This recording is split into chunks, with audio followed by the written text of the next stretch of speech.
ఎవరు అడిగారు అన్ని దానాల కన్నా ఏ దానం ముఖ్యమని. అన్నదానం. రెండవ దానం విద్యాదానం. విద్య మనం నేర్చుకున్న విద్యను ఇంకొకరికి చెప్పాలి, ఊరికే ఉండకూడదు. ఇప్పుడు భగవద్గీత నేర్చుకున్నాం, ఇంకొకరికి ప్రోత్సాహం చేసి మనం చెప్పాలా, టీచింగ్ చేయాలా, ఒక్కరికైనా తయారు చేయాలి, అప్పుడు సార్థకం అవుతుంది. మనకే రాదు మనమేం చేస్తాం అనుకోకూడదు.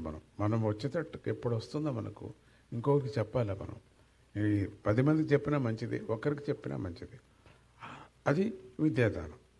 విద్య లేని వాళ్ళకి చిన్నప్పుడు స్వామీజీ మా ఒక పొద్దుటూరులోనే ఉన్నప్పుడు ఒక మధుకర భిక్ష అయిన తర్వాత రాత్రి సాయంత్రం పూట కొన్ని అంగళ్ళకు వెళుతుంటే, పెద్ద పెద్ద అంగళ్ళు, లారీసు అంతా ఉంటాయి కదా, అంతా కొన్ని టాకీస్లు అందరికి ఓన్లీ 4 అనాస్. అప్పుడు 4 అణాలు బిళ్ళ, 4 అణాలు బిళ్ళ. ఆ 4 అణాలు బిళ్ళ నేను తీసుకుంటుంటే వాళ్ళు ఇచ్చేంత వరకు వదిలేదు. వాళ్ళు నిల్చొని ఏదో మంత్రాలు చెప్తూ ఉంటే అది ఏదో సంతోషం వాళ్ళకి. నేను రాకపోతే వాళ్ళకి ఒక బెంగ, ఏదో రాలేదు, మా షాప్కి ఏమో అయిపోతుందని. వాళ్ళు ఎవరు లేరు, ముసలివాళ్ళు అంతా పరంపదించారు. ఇప్పుడు వాళ్ళ పిల్లలంతా చదువుకొని వేరే చోట ఉన్నారు అందరూ. ఒక అంగడి మాత్రం ఉంది ఇక్కడ, మిగతావన్నీ తీసేశారు లారీ వాళ్ళు పొద్దుటూరులో. అట్లా ఒక ఆణ తీసుకొని దాన్ని ఈ పిల్లలు ఫీజు కట్టుకోకుండా ఉంటారు కదా, వాళ్ళకి ఇస్తూ ఉంటాయి. వాళ్ళకి కట్టేది. ఇంటికి తీసుకురావటానికి వీల్లేదు. అత్తగారు, మా గురువుగారు తీసుకురావటానికి వీల్లేదు, బయట వేసేసారు. ఒక్క పైసా లోపలికి రావటానికి వీల్లేదు. నేను కూడా ముట్టకూడదు. అదే నీ పని అంతే, నువ్వు పని, నీ కర్తవ్యం అంతే. అది నాట్ యువర్ రెస్పాన్సిబిలిటీ కాదు, అది కూడా నీ డ్యూటీ కాదు, అది నీ కర్మ, అది నువ్వు చెయ్యి.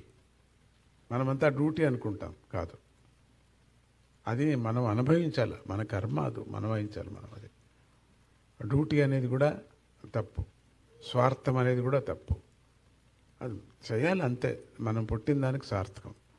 అట్లా 4 అణాలు తీసుకొని వారానికి అట్లా కొంచెం కూడబెట్టుకొని దాన్ని అంతా సుబ్రహ్మణ్య స్వామి ఒక విగ్రహం ఉండేది, దాని లోపల పెట్టుకుంటూ ఉంటే అంతా వెళ్ళి ఆణాలన్నీ కూడా. అదే బ్యాంకు నాకు. సుబ్రహ్మణ్య స్వామి విగ్రహం వెనకాల చాముండీపురంకి వెళ్ళినప్పటికి కూడా అదే పని చేస్తుంటాను. పెద్దనాన్నగారి దగ్గర ఉన్నప్పుడు కూడా ఆయన పెద్ద పురోహితుడు, చాలా ఆలయాలకి పురోహితుడు. అక్కడ కూడా ఉంటే నేను వాళ్ళ ఇంట్లో కూడా ఉంటే పెద్దమ్మ గారు, ఆ పెద్దమ్మ గారు నన్ను చూసుకునేవారు. మిగతా వాళ్ళు ఎవరికి ఇష్టం లేదు నేను ఉండేది, కానీ అమ్మకి మాత్రం చాలా ఇష్టం. పాపం కాచుకొని అసిస్టెంట్ చేస్తూ ఉంటే ఎంత అది కడగటం. స్కూల్కి ఎగేసేం కాదు, అసిస్టెంట్ పూర్తిగా విగ్రహాలు కడగటం, విగ్రహాలంతా. ఆ సమయంలోనే అన్నీ కూడా ఆ విగ్రహాలు, మూర్తులు, ఆగమ శాస్త్రం అన్నీ వచ్చేసాయి, మొత్తం వచ్చేసింది. చిన్నప్పుడు ఆ డబ్బులంతా సుబ్రహ్మణ్య స్వామి ఒకటి ఉండేది అక్కడ.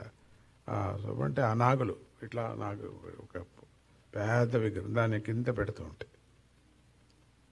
అయిన తర్వాత వాళ్ళకి ఫీజులు, నెల అయిన తర్వాత వెళ్ళి ఫీజులు కడుతూ, ఎవరికి చాలా బీద పిల్లలు వాళ్ళకి కడుతూ వెతికి మళ్ళీ వాళ్ళ స్కూల్కి చేరుస్తూ.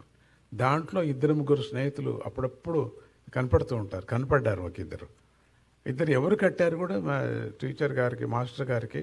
Somasundar Sharma assistant head master, ఆయనకి చెప్తూ ఉంటే, తెలుగు పండిట్, ఆయన చెప్తుంటే నేను కట్టినట్టు చెప్పకూడదు, మీరు చేర్చుకున్నట్టుగా చెప్పండి అని. ఒక్కరికి తెలిసిపోయింది. దాంట్లో ముసలవాడైపోయాడు. నా ప్రభువే మొన్న కూడా వచ్చాడు, మొన్న ಬಂದಿದ್ನಲ್ಲ ನೀನು ನೋಡಿದೆಯಲ್ಲ, ಮೊನ್ನೆ ನಿನ್ನೆ ಇದರಲ್ಲಿ ಬಂದಿದ್ದ ಆಂಧ್ರದಲ್ಲಿ ಟೂರ್ನಲ್ಲಿದ್ದಾಗ. దేవుడా, నా స్నేహితుడు. అట్లా ఏదో ఒక ముసలాడు అట్లా ముసలివాడు అయిపోయాడు. నాకన్నా చిన్నవాడే, అది ఎందుకు అంత తొందరగా అయిపోయాడో తెలీదు, చూస్తున్నా ఎందుకు అట్లా అయ్యాడని. అట్లా ఆ విధంగా తర్వాత మధుకర భిక్ష తీసుకొచ్చి కుంటి వాళ్ళకు, గుడ్డి వాళ్ళకి పెట్టడం. అది వాళ్ళు వేస్ట్ చేయకూడదు, వాళ్ళు తినేంతవరకు నిలుచుకుంటూ ఉంటాయి అక్కడే. ఎందుకంటే వాళ్ళు సర్ది తీసి పెట్టేసుకుంటారు, రాత్రికి ఉంటుందని. అది నేను ఒప్పను. రాత్రికి కావాలంటే తెచ్చిస్తాను, ఇది మీరు వేస్ట్ చేస్తారు, మరి నా ఎదురుకు తినండి. నా ఎదురుకు 4 ముద్దలు తింటే అది బాగుంది అని అర్థం.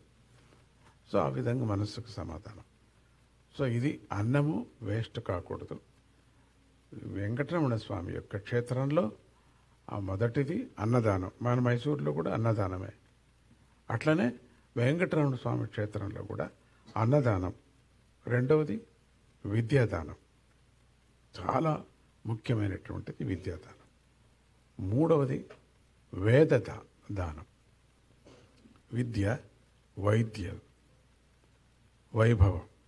స్వామి యొక్క భజనలోనే ఉంది కదా, అంటే హాస్పిటల్స్. ఇవి